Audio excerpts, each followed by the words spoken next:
जब भी राष्ट्र का कोई त्योहार होगा तब मफलर वाले फूफा हमको इस प्रकार से दिखाई देंगे। यहाँ देखो ये सैंडल होंगी, बेचारा गरीब जैसा सिस्टम होगा, सुकड़े वाले पेंट होंगे, मतलब पूरी दुनिया को दिखाएंगे कि देखो एक राज्य का मुख्यमंत्री कितना गरीब है। इससे ज्यादा और राष्ट्रवाद क्या हो सकता है, राष्ट्रपति क्या हो सकती है, कितना पैसा बचाया। वो इतना पैसा बचाया उन्होंने कि पूरा पैसा अपने घर में बेटी की शादी में लगा दिया, बेटी की शादी में लगा दिया। अब देखो भाई के जूते, शेरवानी, स्माइल, ये चमक, तो इससे अच्छा राष्ट्रवाद क्या होगा। पैसा यहाँ बचाओ, वो यहाँ लगा दो। फिर मैंने इसको दोस्त दोस्त समझा, नहीं भारत में तो यही हो रहा है। जिन राजनेताओं की वजह से तुम्हारे बच्चे बेरोजगार हैं, उन राजनेताओं के बच्चों की शादी ऐसी होती है धूमधाम से, अरबों खरबों की। बड़े स्क्रीन का राष्ट्रवाद तो इन लोगों का, ये असली राष्ट्रवादी है। इनसे भी बड़े बड़े राष्ट्रवादी हैं हमारे देश में। अब आप में से कुछ कहेंगे कि मोदी जी का फोटो नहीं है इसमें। भाई अंतरात्मा से देखो, वो महामानव है, अवतरित हुए हैं, वो भगवान है, इंसानों के बीच में उसको रख के मैं पाप नहीं कर सकता। खैर इन राष्ट्रवादियों में से मैं कुछ की भी संस्था बताता हूँ। पहले मफलर वाले फूफा को देखो। जब पुलवामा हुआ था, एयर स्ट्राइक किया गया था, तो उस एयर स्ट्राइक के सबूत मांगे थे ये मफलर वाले फूफा ने। जब भी राष्ट्र का कोई त्योहार होगा तब मफलर वाले फूफा हमको इस प्रकार से दिखाई देंगे। यहाँ देखो ये सैंडल होंगी, बेचारा गरीब जैसा सिस्टम होगा, सुकड़े वाले पेंट होंगे, मतलब पूरी दुनिया को दिखाएंगे कि देखो एक राज्य का मुख्यमंत्री कितना गरीब है। इससे ज्यादा और राष्ट्रवाद क्या हो सकता है, राष्ट्रभक्ति क्या हो सकती है, कितना पैसा बचाया।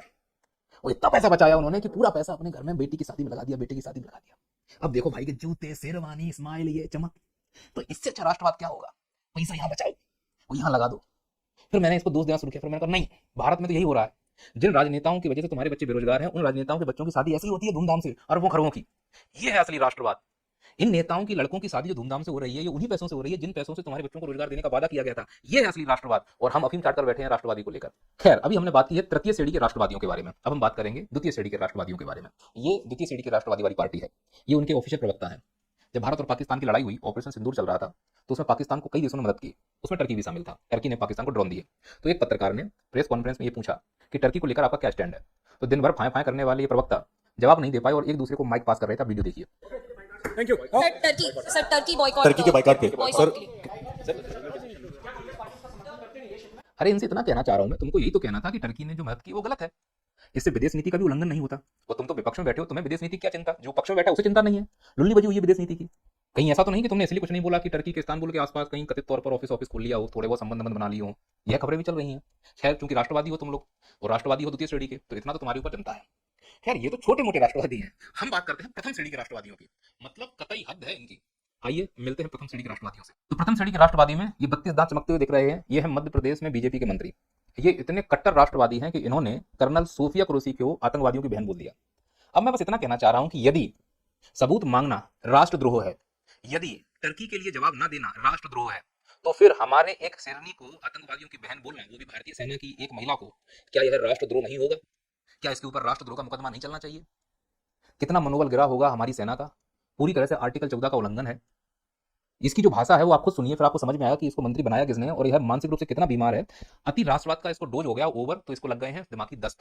और जब दिमागी दस्त लगते हैं तो अन्न सन्न कुछ भी बोला जाए रोका नहीं जा सकता। खुद सुनिए इसके बयान को।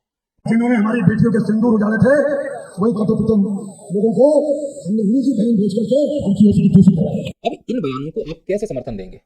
आप अंधभक्त हो, आप चमचे हो, आप चिलगोजी हो।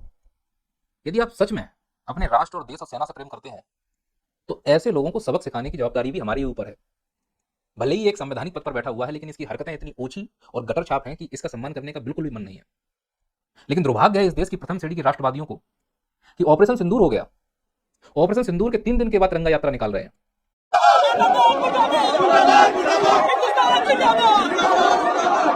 क्या आप ये मान रहे हैं कि ऑपरेशन सिंदूर सफल हुआ? सफल तो तब माना जाएगा वो 4 आतंकवादी मारे गए हों। और जीत के 4 दिन बाद कौन जश्न मनाता है? वो एक तिरंगा जिसको तुम निकाल रहे हो, जिसका सबसे ज्यादा सम्मान आर्मी करती है, उसी के अधिकारियों को तुम्हारा नेता सम्मान नहीं कर रहा है। सम्मान तो छोड़ो, अभद्र भाषा का प्रयोग कर रहा है। वो केवल महिला के लिए नहीं है, भारतीय सेना के लिए बोला गया है। और इससे बड़ा दुर्भाग्य है, ना तो बीजेपी का राष्ट्रीय अध्यक्ष, ना बीजेपी का मध्य प्रदेश का अध्यक्ष इसके बारे में एक शब्द बोलता है, जबकि कोर्ट को इंटरवीन करना पड़ता है। कोर्ट ने इंटरवीन किया है कि भाई इसके ऊपर एफआईआर करो 4 घंटे के अंदर, लेकिन एफआईआर नहीं हुई 4 घंटे में। कोर्ट ने कहा अगर नहीं होगी तो हम अगले दिन इस पर कार्रवाई करेंगे। अब पुलिस का जो डीजीपी, मतलब समझ रहे हो, पुलिस विभाग जो तत्पर होती है एफआईआर करने के लिए, अगर बच्चे धरने पर बैठ जाए अपनी मांग को लिए, तो उन बच्चों के सबके ऊपर एफआईआर यूं हो जाएगी। लेकिन एक देशद्रोही ने सेना का मजाक उड़ा दिया, कोर्ट ने भी आदेश दे दिए, लेकिन पुलिस की रीढ़ में इतनी ताकत नहीं कि इसके ऊपर एफआईआर कर दे। किसी बीजेपी राष्ट्रभक्त नेता के अंदर इतनी शक्ति नहीं कि इसको बर्खास्त कर दें, इसके ऊपर कुछ बोल दें। वो अगर प्रवक्ता कह रहे हैं तो ये कह रहे हैं कि इसको माफ कर दिया गया, उसने माफी मांग ली है। समाज और धर्म को भी अगर मेरी बातों से चोट पहुंची हो तो मैं 10 बार डालूंगा क्या? इस बदतमीज इंसान को माफ करने से कुछ होगा क्या? जो इसने बोला है वो सब ठीक हो जाएगा? वो अगर ऐसे ही माफ करके चल रहा है तो फिर जिसको जो बोलना है बोले। मैं भी बोल दे रहा हूं, बाद में बोल दूंगा मैंने माफी मांग ली है। जब राष्ट्रभक्ति सर्वोपरि हो तो फिर किसी को भी माफी की कोई गुंजाइश नहीं होनी चाहिए। और लेकिन जो फर्जी राष्ट्रवादी होते हैं उन्हें सिर्फ अपना राष्ट्रवाद दिखता है, अपनी गलतियों में कभी नहीं दिखती। दूसरों की गलतियां राष्ट्रद्रोह है और खुद की गलतियां माफी लायक है।